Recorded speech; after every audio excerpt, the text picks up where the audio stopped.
एक समय की बात है कि एक गांव के कस्बे में दो बहनें सीमा और रीना अपनी बीमार माँ के साथ रहती थी। दोनों बहनें बहुत ही मेहनती थी। वह अपनी माँ की बहुत सेवा करती थी।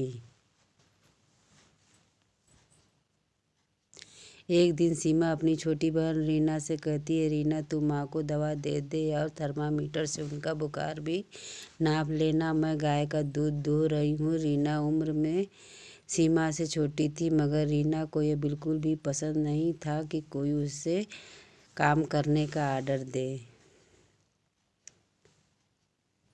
वह मन ही मन सोचती है, सीमा मुझसे बड़ी है तो क्या हर समय बस आर्डर देती रहती है और खुद दूध निकालने के बहाने आंगन में बैठकर समय बिताती रहती है। अब यहाँ इतनी सारी दवाइयाँ रखी हैं, इनमें से माँ को कौन सी दवाई दूँ? तो क्या मुझे सीमा से पूछना चाहिए? कुछ पल सोचकर वह एक कठोर फैसला करती है, नहीं, मैं इससे बिल्कुल नहीं पूछूंगी। कौन सी गोली दूँ? चलो यह बड़ी सी पीली गोली दे देती हूँ। माँ ने यह गोली बहुत दिन से नहीं खाई और रीना अपनी माँ को नींद से उठाकर वह गोली खिला देती है।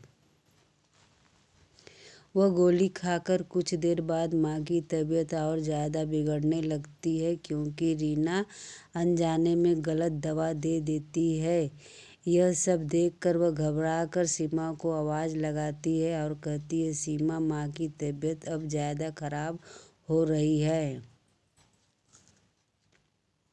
सीमा के पूछने पर वह झिझकते हुए बताती है कि मैंने यह पीली गोली दी थी, जिसके बाद माँ की तबीयत खराब होने लगी। गोली देखकर सीमा निराशा से उससे कहती है, यह क्या किया रीना, यह तो तुमने गलत दवा दे दी।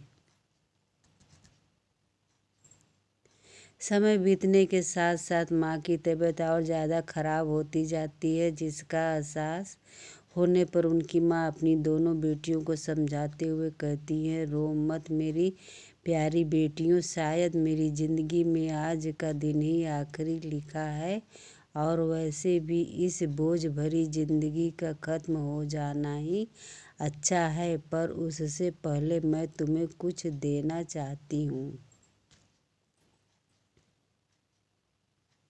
यह कहकर उनकी माँ उनसे घर के कोने में रखा एक संदूक खोलने को कहती हैं और फिर उसमें से एक छोटा सुंदर सा डिब्बा निकलवा कर उनके हाथों में रख देती हैं। तभी उनकी सांसें उखड़ने लगती हैं और फिर धीरे धीरे उनका शरीर शांत होने लगता है। उनकी माँ मर चुकी थी।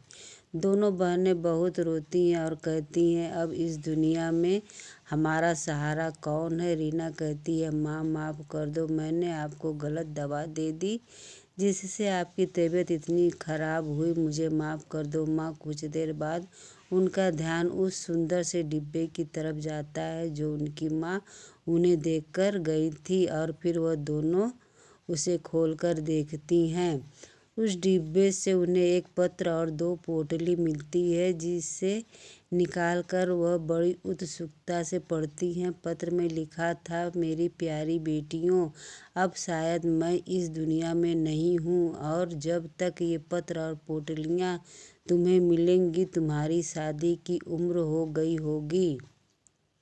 पत्र में आगे लिखा था, इन दोनों पोटलियों में 4-4 हीरे हैं, जिन्हें लेकर तुम यात्रा पर निकल जाना। रास्ते में तुम्हें जो कोई अच्छा और समझदार युवक शादी योग्य मिले उसे इससे एक हीरा देना और कहना कि अगर वह इससे 4 हीरे कर लेगा तो ही तुम उससे शादी करोगी।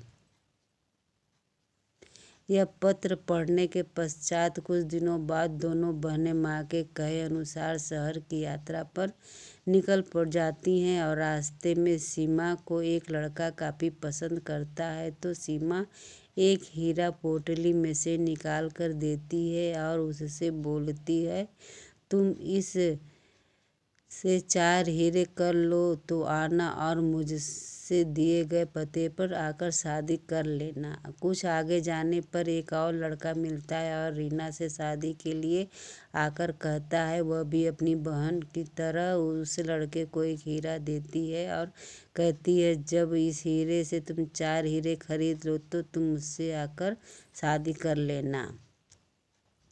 इस तरह दोनों बहनें 4-4 युवकों को वह हीरे देती हैं और उनके हीरे जब खत्म हो जाते हैं तो अपने घर वापस आकर रहने लगती हैं। जब उनकी इस यात्रा को पूरा 1 वर्ष बीत जाता है तो एक दिन रीना अपनी बड़ी बहन सीमा से कहती है, दीदी कोई भी लड़का शादी के लिए हीरे लेकर नहीं आया, ऐसे तो हम कुंवारी ही रह जाएंगे। माँ ने भी पता नहीं क्या योजना बना दी और इस तरह हमारे हीरे भी चले गए। अब हमारा क्या होगा। इस पर सीमा उसे समझाती है, रीना माँ ने ज़रूर हमारे लिए कुछ अच्छा ही सोचा होगा, पर फिर भी अगर तुम्हारा भरोसा डगमगाने लगा है और तुम शादी चाहती हो तो शादी कर सकती हो। अपनी बहन की यह बात सुनकर रीना चुप हो जाती है और काम में लग जाती है। पर फिर कुछ दिन बाद उनमें से एक लड़का वापस आता है और 4 हीरे दिखाकर सीमा से शादी के लिए कहता है, क्योंकि उसने सीमा को पसंद किया था। कुछ ही दिनों में सीमा की शादी उस युवक से हो जाती है और वह बहुत ही खुश थी। अपनी बहन सीमा की शादी के बाद रीना बहुत ही घबराने लगती है कि मेरी शादी का क्या होगा। लेकिन तभी एक दिन एक लड़का और आता है जिसने रीना को पसंद किया था। अब तो रीना की शादी का खुशी का कोई ठिकाना नहीं था और अगले कुछ ही दिनों में उसकी भी शादी हो जाती है। दोनों ही बहनों के पति समझदार और बुद्धिमान थे तथा उन्हें कारोबार की भी अच्छी जानकारी थी। उन्होंने उन दोनों बहनों से कहा कि हमने तुम्हारे दिए गए हीरे से आए पैसों को समझदारी से सही जगह निवेश किया और उसी से हमें इतना मुनाफा हुआ।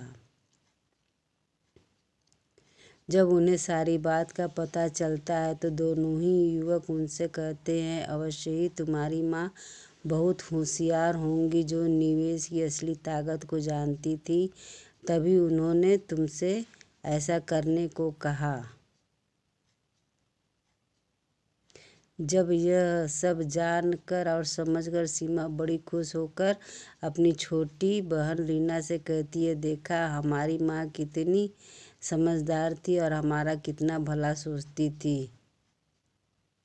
अपनी बहन की बात सुनकर रीना भी सहमति में अपना सिर हिलाती है और अपनी बहन के गले लग जाती है। आज दोनों की आंखों में खुशी और प्रेम की निश्चल आंसू झलक रहे थे।